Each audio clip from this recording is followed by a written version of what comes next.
Welcome to Chemical Process Safety. The field of chemical process safety is about identifying the hazards ever present within chemical processes. It's about imagining the consequences for every possible thing that could go wrong. For example, what if you recently scaled up your exothermic reactor but forgot to calculate the increased cooling rate needed? What if a firefighter uses a pike pole to try to peel back pipeline insulation to try to find a leak? What if a delivery person confuses the inlets for storage tanks and ends up filling a sodium hypochlorite tank full of sulfuric acid? These examples might seem far-fetched, but believe it or not, all three have actually happened and the consequences were catastrophic. The scaled-up exothermic reactor happened at T2 Labs in Jacksonville and led to a runaway reaction and explosion. The pike pole ended up puncturing the pipeline at a Chevron refinery near San Francisco, releasing a flammable material which later ignited into a huge fire. The mix-up of tank inlets led to an unintended reaction at MGPI in Kansas, which resulted in chlorine gas being released to the surrounding environment. We will revisit all these case studies and many more in detail throughout this course. More importantly, chemical process safety is about implementing mitigations to these hazards before they actually happen. For example, installing an emergency backup reactor cooling system to quench temperature quickly, or implementing clear SOPs for troubleshooting, or clearly labeling storage tank inputs, like they are in this photo right now. Identifying hazards before they become catastrophes is more difficult than it seems. There's an old adage that goes hindsight is 20/20, which implies that foresight is somewhat less than that. One of the goals of ECH4714 is to examine chemical process safety disasters from the past. If we can learn from previous mistakes, hopefully history won't repeat itself. Looking at disasters can also help put us in the right frame of mind to think about what could go wrong and how bad could it be. Now that I've told you a little bit about what chemical process safety is, let's talk about what it isn't.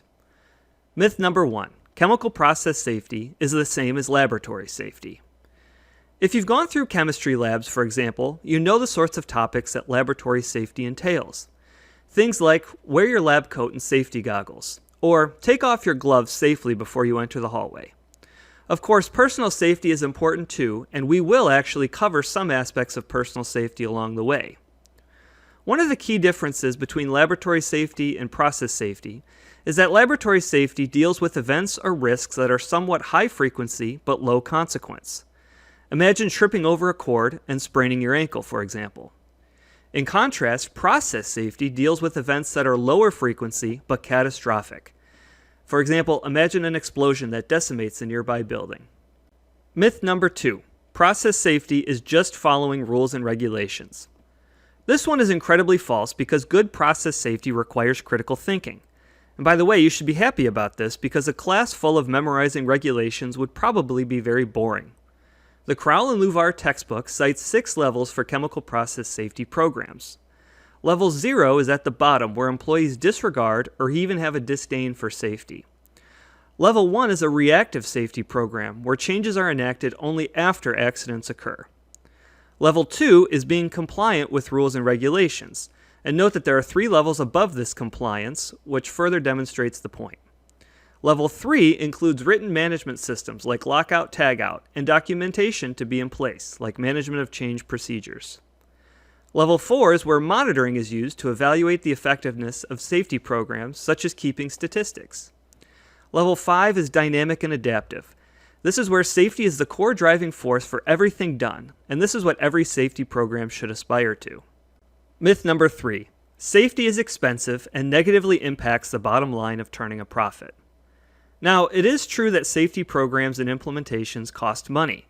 But you know what costs even more money? Having to rebuild a chemical plant if an explosion destroys it.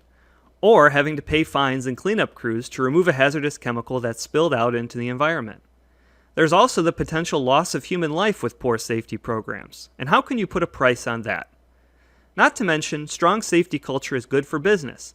Think about it. As a consumer, you want to support ethical companies who never show up in the news for the wrong reasons. Myth number 4. Safety is a soft science, not an engineering science. This is a very common misconception, but process safety is actually very quantitative. Shown on the screen now are just a few of the equations that we'll use throughout the course to design safety-related aspects of processes. I like to think of process safety as a mini capstone course, in which you apply concepts from courses like material and energy balances, thermodynamics, and transport to solve problems in the context of process safety. So hopefully by now you are convinced that chemical process safety is the most important material you'll learn as an undergraduate student. But in case you need more motivation, let's talk about 3 more reasons why you should care deeply. Reason number 1 is because one day you will be in charge of your chemical process. Operators in the surrounding community will trust you with making sure that they are safe. This is a ton of responsibility, so it's very important to study hard. Reason number 2 is because the ECH Code of Ethics demands that you care. Remember, this is like the chemical engineering version of the Hippocratic Oath, and tenet number 1 states that chemical engineers should hold paramount the safety, health, and welfare of the public, and protect the environment in performance of their professional duties. Finally, reason number 3 is a little less altruistic, but important nonetheless. Companies actively seek safety-minded job seekers. Therefore, I encourage you to go above and beyond in the area of process safety, then document your efforts on your resume. I would not be surprised at all if a recruiter asks you about this during the next career showcase. And that's all for this video. I'm excited to lead you this semester on your safety journey.